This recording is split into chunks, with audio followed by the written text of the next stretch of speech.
வச்சுட்டு நீங்க ஒரு 6000 ரூபாய் பணம் தரீங்களா? 6000 ரூபாயா? நீ என்ன தமாஸ் பண்றியா? அவ்வளோ காசு கிடைக்கலனா நான் தூக்கு மாட்டிட்டு செத்துருவேன். நிஜமா சொல்றியா? முதலாளி, இங்க இருக்கிற மரத்து மேல சத்தியமா சொல்றேன். என்ன ஆனாலும் இந்த கண்டிஷன்ல உன்னை சாக விடவும் முடியாது. காசு தரலான்னா அதுக்கு சில கண்டிஷன் இருக்கு. காசு கிடைக்கலனா என்னோட பணம் கோயில் குளத்துல தான் மிதக்கும். அது எப்படிடா? தூக்கு போட்டு செத்ததுக்கு அப்புறம் கோவில் குளத்துல பணம் மிதக்கும்? முதலாளி, இந்த காசை பேங்க்ல கொடுக்கணும். அடைக்கலனா என்னோட வீட்டையும் நிலத்தையும் ஜப்தி பண்ணிடுவாங்களாம். சத்தியமாவா நீ சொல்ற? ஆமா. அப்படின்னா காசு தரேன். முதலாளி, நீங்க எனக்கு ஒரு கடவுள் மாதிரி. இந்தாங்க நகை. ஐயோ, இதெல்லாம் எனக்கு வேண்டாம். அப்ப எனக்கு காசும் வேண்டாம். ஐயோ, இப்போ இது புலிவால் பிடிச்ச மாதிரி ஆயிப்போச்சு. டே நீலா, இந்த நகையை வாங்கிட்டு தான் உனக்கு கடன் கொடுக்கணும்னு அவசியம் எனக்கு இல்லைன்னு உனக்கு தெரியாதா? தெரியும் முதலாளி. நீங்க எனக்கு எவ்வளவு காசு கொடுத்துருக்கீங்க. என்னோட நிம்மதிக்காக கேட்குறேன். இந்தாங்க, இதை பிடிங்க. குஸ்தி போட்டிக்கு அப்புறம் நான் இதை வாங்கிக்கிறேன்.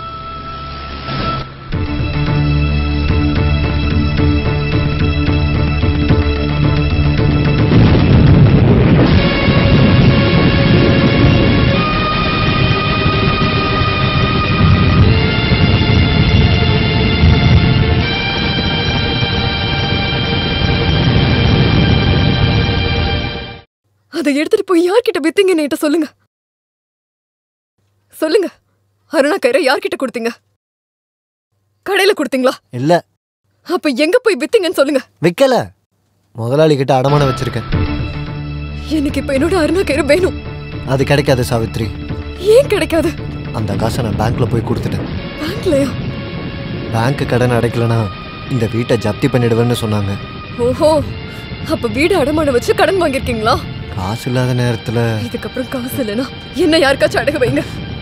இப்படி மனசு கஷ்டப்படுற மாதிரி பேசாத சாவித்ரி. அந்த அருணா கயிறு அடகு வச்சது என்ன நீங்க அடகு வச்ச மாதிரி தான். அந்த அருணா கயிறு பத்தி உங்களுக்கு தெரியாதுங்க சாவித்ரி. அது வேண்டாம். நீங்க ஒண்ணு சொல்ல வேண்டாம். உங்களை பார்க்கவே எனக்கு பிடிக்கல.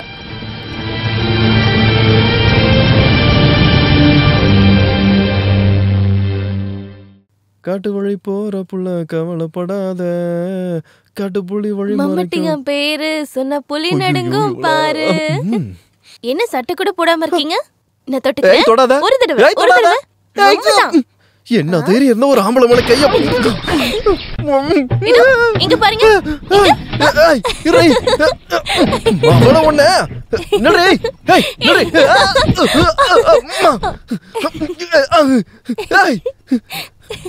மாவளை மாட்டினியா? இதுக்கப்புறம் எங்க விடுவேன்?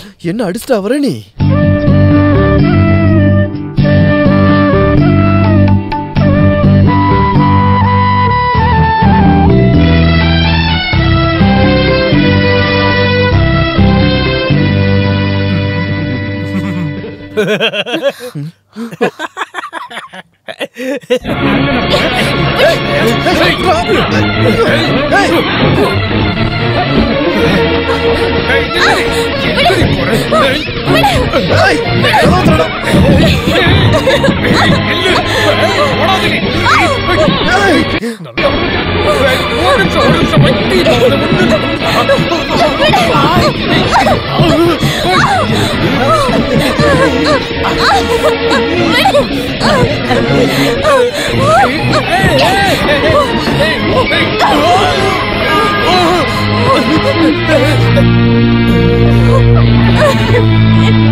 சரியான நேரத்துல நான் அங்க போனதுனால எதுவும் நடக்கல. கடவுள் புண்ணியம். இதுக்கு மேல என்ன நடக்கணும்னு நினைக்கிறீங்க வாத்தியாரு? எதுவுமே நடக்காத மாதிரி. ராமு, நடந்தது நடந்து போச்சு. நீ தேவையில்லாம டென்ஷன் ஆகி பிபி ஏத்திக்க. வாத்தியாருக்கு வேணா சாதாரணமா இருக்கலாம், எனக்கு அப்படி இல்ல. என்னோட பொண்ணுக்குள்ள அப்படி நடந்திருக்கு. உனக்கு பொண்ணுன்னா எனக்கும் தானடா பொண்ணு. நீ என்னடா இப்படி பேசுற? அப்படி நினைச்சதுனாலதான் இன்னைக்கு இவ்வளவு நடந்திருக்கு. உன் பக்கத்துலயும் தப்பு இருக்குதுடா. குஸ்தி போடுறவன் சொல்லி எங்கிருந்தோ வந்த ஒரு திருட்டு பயலத்தானே நீ என் வீட்டுக்குள்ள விட்டுருக்க. நான் ஏதாவது என் வாயில சொல்லிட போறேன். அம்மா சரோஜினி, நீ தான் எனக்கு புரிய. நீ எதுவும் பேசாத, ஒரு மூலையில அமைதியா இருந்தா போதும். உன் பையன் தான் இத்தனைக்கும் காரணம். நம்ம பொண்ணு பக்கமும் தப்பு இருக்குங்க. போடி அந்த பக்கம். ஒரு அடி விட்டான்னு வச்சுக்க. வாத்தியாரே, உங்க பையனும் அந்த குஸ்தி மாஸ்டரும் சண்டை போட்டுக்கிறாங்க.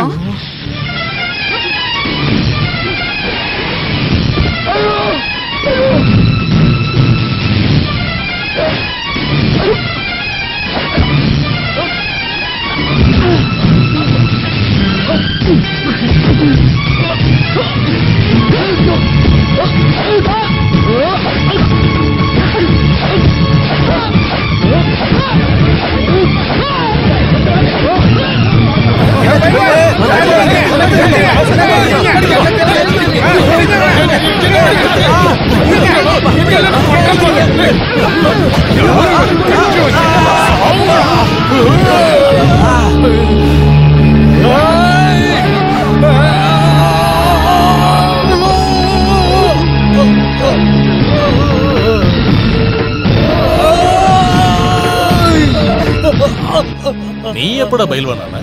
ஒரு தப்பு நடந்து போச்சு பாத்தியாரே, என்ன மன்னிச்சிருங்க. இதுக்கு உனக்கு மன்னிப்பு வேணுமா?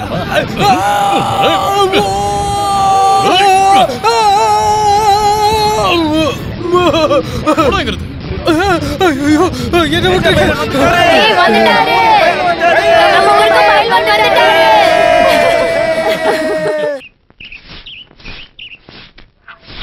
டேய், நீலகண்டனோட பொண்டாட்டிய சாவித்திரிய பார்க்கும்போது அந்த பைல்வானோட முகத்தை பாத்தியா? பைல்வானோட முகத்தை நம்ம யாரும் பார்க்கல, சாவித்திரி முகத்தை தான் பார்த்தோம். பைல்வானை பார்க்கும்போது சாவித்திரி முகத்துல ஏதோ ஒரு மாற்றம் இருந்துச்சு. சாவித்திரியை பார்த்தா வாயை திறக்காதவங்க யார் இருக்காங்க? டேய், ச்சே, இந்த மாதிரி பேச்செல்லாம் இந்த இடத்துல பேசாத சங்கர. ஒரு ஆம்பளைக்கும் பொம்பளைக்கும் நடுவுல இருக்கிறது உங்களுக்கு எப்படி தெரியும்? இவருக்கு எப்ப பார்த்தாலும் இதே யோசனை தான். போங்க. கண்ணாயிரங்க யாரை பார்த்துக்கிட்டு இருக்கான்னு எல்லாருக்கும் தெரியும். என்ன பிரச்சனை? பைல்வானுக்கும் சாவித்திரிக்கும் ஏதாச்சும்? நம்ம போய் பைல்வான் கிட்ட நேரடியா போய் இந்த விஷயத்தை கேட்டானே, அப்புறம் பைல்வான் கிட்ட நீ நல்லா வாங்கி கட்டிப்ப. காசு மேல காசு வந்து கொட்டுகிற எல்லாருக்கும் இருக்கு. இந்த இடம் உங்களுக்கு பிடிச்சிருக்கான்னு பாருங்க. 1 மணி நேரம் கஷ்டப்பட்டு பண்ணியிருக்கோம். வசதி எல்லாம் ஓகே தானே? எங்களுக்கு ஒரு சந்தேகம். என்ன சந்தேகம் வேணாலும் என்கிட்ட கேளுங்க. ஆனா அது எது வார்த்தை குஸ்தி பத்தி மட்டும் தான் இருக்கணும். இது குஸ்தியை பத்தி இல்ல, பின்ன நாங்க சாவித்திரிய பத்தி. சாவித்திரியோட இல்ல, உங்களுக்கும் சாவித்திரிக்கும் நடுவுல பேசிட்டு இருக்கீங்க. உங்களுக்கு என்ன சந்தேகம்? உங்களுக்கு என்ன சந்தேகம்? இந்த குஸ்தி போட்டி எப்ப ஆரம்பிப்பீங்க? இன்னைக்கு சொல்றீங்களா? சொல்ற நேரத்துல ஆரம்பிப்போம். அதுக்கு முன்னாடி இந்த சந்தேகங்களை கேட்டு விடுவீங்க. அப்புறம் உடம்புல விசுறு இருக்காது, தெரிஞ்சுக்க. வாங்க போடா, அவன் கோவமா இருக்கான். வாங்க போலாம். டேய் வாடா, பார்த்தது போதும். டேய் நில்றா. இந்த போட்டி முடியிற வரைக்கும் நான் எப்பவுமே உங்க கூட மட்டும்தான் இருப்பேன். என்ன வேணாலும் கேளுங்க. அப்படின்னா நாளைக்கு வரும்போது ஒரு குடம் கல் எடுத்துட்டு வா. எடுத்துட்டு வரேன். இந்த ஊருக்காரங்க பேசுறத நீங்க பெருசா எடுத்துக்காதீங்க. ஊருக்காரங்க என்னையா சொன்னாங்க? அதுக்கு இல்ல, இந்த சாவித்திரி சாவித்திரியோட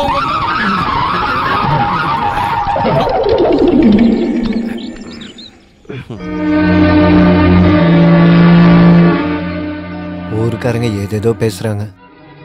எப்படி பேசாம இருப்பாங்க? ஊர்க்காரவங்க கிட்ட நீங்க வாங்கி வச்ச கடனை கேட்காம இருப்பாங்களா? அத பத்திலாம் இல்ல. வேற? நீயே நல்லா யோசிச்சு பாரு. யோசிக்கிறதுக்குலாம் எனக்கு டைம் இல்ல. நீங்களே யோசிச்சு ஒரு முடிவுக்கு வாங்க.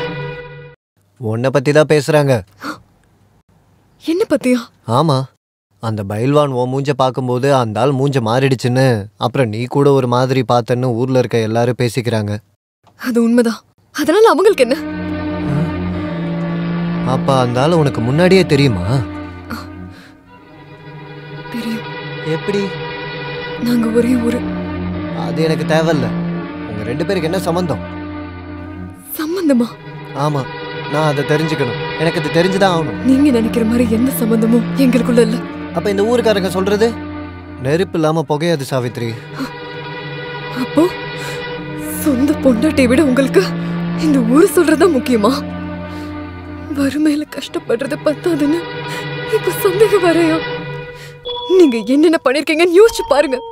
நீங்க ஊரு ஃபுல்லா கடன் வாங்கிட்டு இருக்கிறது எல்லாத்தையும் வித்தாலும் எனக்கு ரொம்ப முக்கியமான அருணாக்காரியம் சேர்த்து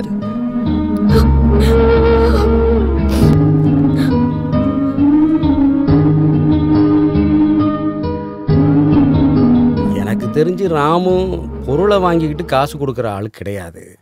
அது என்னோட தப்பு தான். நான் தான் கட்டாயப்படுத்தி கொடுத்தேன். அது இவ்வளோ பெரிய பிரச்சனையை கொண்டு வரேன்னு நான் கனவுல கூட நினச்சி பார்க்கல. இதுக்கப்புறமாவது நீ இந்த அடகு வைக்கிறது பணம் வாங்குறதெல்லாம் நிறுத்திக்க. எல்லாம் என் தலையெழுத்து வாத்தியாரே. தலையெழுத்தை மாற்ற முடியுமா? நீ உத்தமன் அதர்மன் கதை கேட்டிருக்கியோ? இப்போதைக்கு நான் எந்த கதையும் கேட்குற சூழ்நிலையில் இல்லை வாத்தியாரே. இது வரைக்கும் இல்லை. இது வரைக்கும் கடனில் மூழ்கி இருக்கிற ஒன்றை நான் எப்படிப்பா காப்பாற்ற முடியும்னு நினைக்கிறேன். காப்பாற்றுறதுக்கு உங்களால் மட்டும் இல்லை, யாராலையுமே முடியாதுன்னு எனக்கு நல்லா தெரியும்.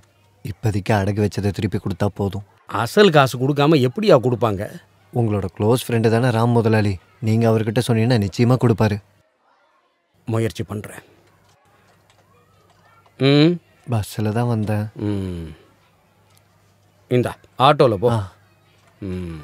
இவெல்லாம் எப்போ தான் திருந்த போகிறானோ.